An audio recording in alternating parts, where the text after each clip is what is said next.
What's up, everyone? Welcome to Among the Fence. My name is Aaron, and it's time for New Music Friday. I'm going to be talking about some of the new music coming out throughout the week of November 3rd. And as always, if I miss something that you're looking forward to, don't forget to leave a comment below letting me know what it is. And while you're down there, also let me know what you want me to review next. And if you enjoy this video, don't forget to give it a like. Helps out so much with YouTube's algorithm. And if you want to continue to see my videos, it will help YouTube to continue putting my videos in your recommended section on YouTube. And I just got to warn you that today is going to be a shorter video, as I'm only going to be talking about albums this week, mostly because I hurt my neck really bad, and sitting up straight like this is not that enjoyable. I gotta admit, basically turning my head any direction to the right is causing unbearable amounts of pain. So if you do see a little tear coming down during this video, don't worry, just bear with me and we'll make it through it. We get Silent Planet's new album titled Superbloom. This one is kind of tough for me because the singles were a little hit or miss. Antimatter sounded great, but it's basically it's generic as heck as far as Silent Planet songs go. I personally fell in love with Silent Planet due to Garrett's kind of like slam poetry style of vocals. And I know that these songs make for really good sounding singles, and again, they sound fantastic, but they also sound like a lot of other metalcore bands right now, and I just really hope that there's some more uniqueness, some more originality to be found, you know, just that Silent Planet little touch to be found on the rest of this album. We also have an album from Suffocation titled Hymns from the Apocrypha, I believe that's how it's pronounced. It seems like we get a promising anticipated death metal release just about every single week.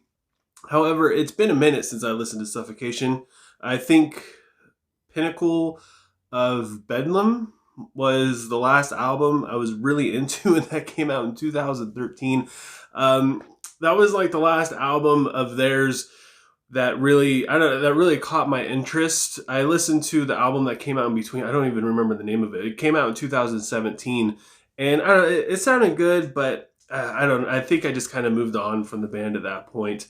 I can't really imagine their sound changing too much within that time, though, because the only thing that's really changed within this band itself is the production. If you go all the way back to the beginning, they're basically just making the same music. It's just gotten a little bit heavier and it's become a little bit crisper sounding. So I think it's safe to say this is going to be another solid album to add to the list.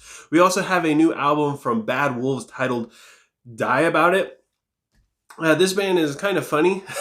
They're like a few steps above Five Finger Death Punch. I know that sounds really mean. They're not that bad, but this is just they're definitely dad rock. Like, as far this is, I want to say it, but it's like boomer rock at this point. And I'm not really a fan of their new vocalist. I gotta admit, Vexed basically ruined his image beyond repair. And I guess DL is he's a decent replacement. The vocals just, I don't know, they just didn't really change. They didn't improve all that much. DL, he was I believe the guitar player for the Acacia Strain, and I enjoyed his work more as a guitar player than a vocalist for sure, basically in any of the stuff that he does. And I just feel like just replacing Vex with him is literally just a lateral move. It didn't really change much within the band whatsoever. Dying Wish is releasing their new album titled Symptoms of Survival. This is one of my favorite bands around, and probably it's my favorite female fronted band for sure. I know it's basically blasphemy to hold them above Spiritbox, but I mean, I do all day long just for their sheer brutality alone. And this could be one of my favorite albums of the year very, very, very easily. The singles have been absolutely insane and they're so heavy. And I feel like this album is going to have some really great jams on it for sure. I don't know if it's going to be my favorite album from the band because some of their past stuff is just it's just top tier. It's way up there for me. And I don't know, when I was going on my journey to listen to female fronted metal bands, which is something I never got into. I started about a year ago. Dying Wish was the one for me. I mean, this was it right here. We also have a new album from Painted Black titled Famine. I gotta include some hardcore punk.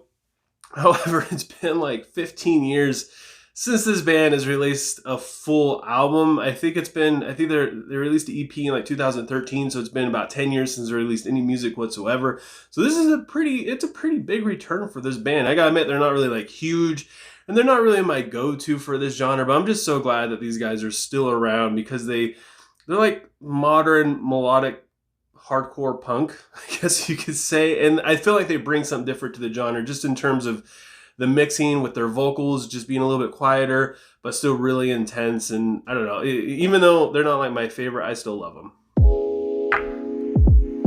And to speak its name is to summon it. We have a new EP from Spiritbox titled The Fear of Fear, a kind of like Silent Planet. The mainstream quality of this, it could definitely be a turnoff for some, and I mean, I don't know, or it could be an absolute banger. I have no idea.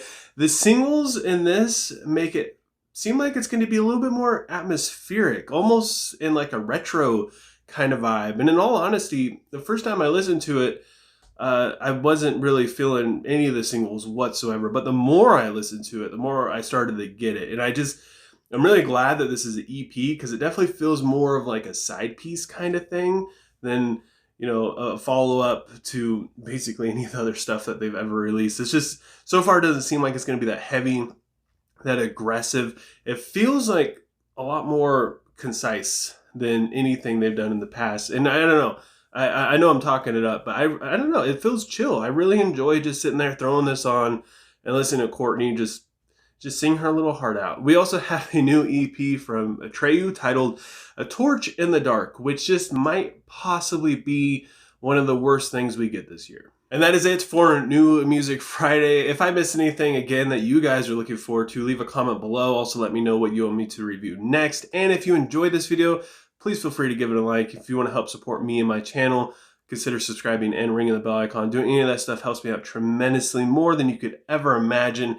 And I appreciate it more than you could ever imagine. I appreciate you guys more than you could ever imagine. I know it's a lot of imagining going on. I am going to go and lay down and put ice on my neck and hopefully go to sleep and wake up to a brand new me without pain. And I hope you guys have a good rest of your day or night whenever you have to be watching this, and I'll talk to you guys next time.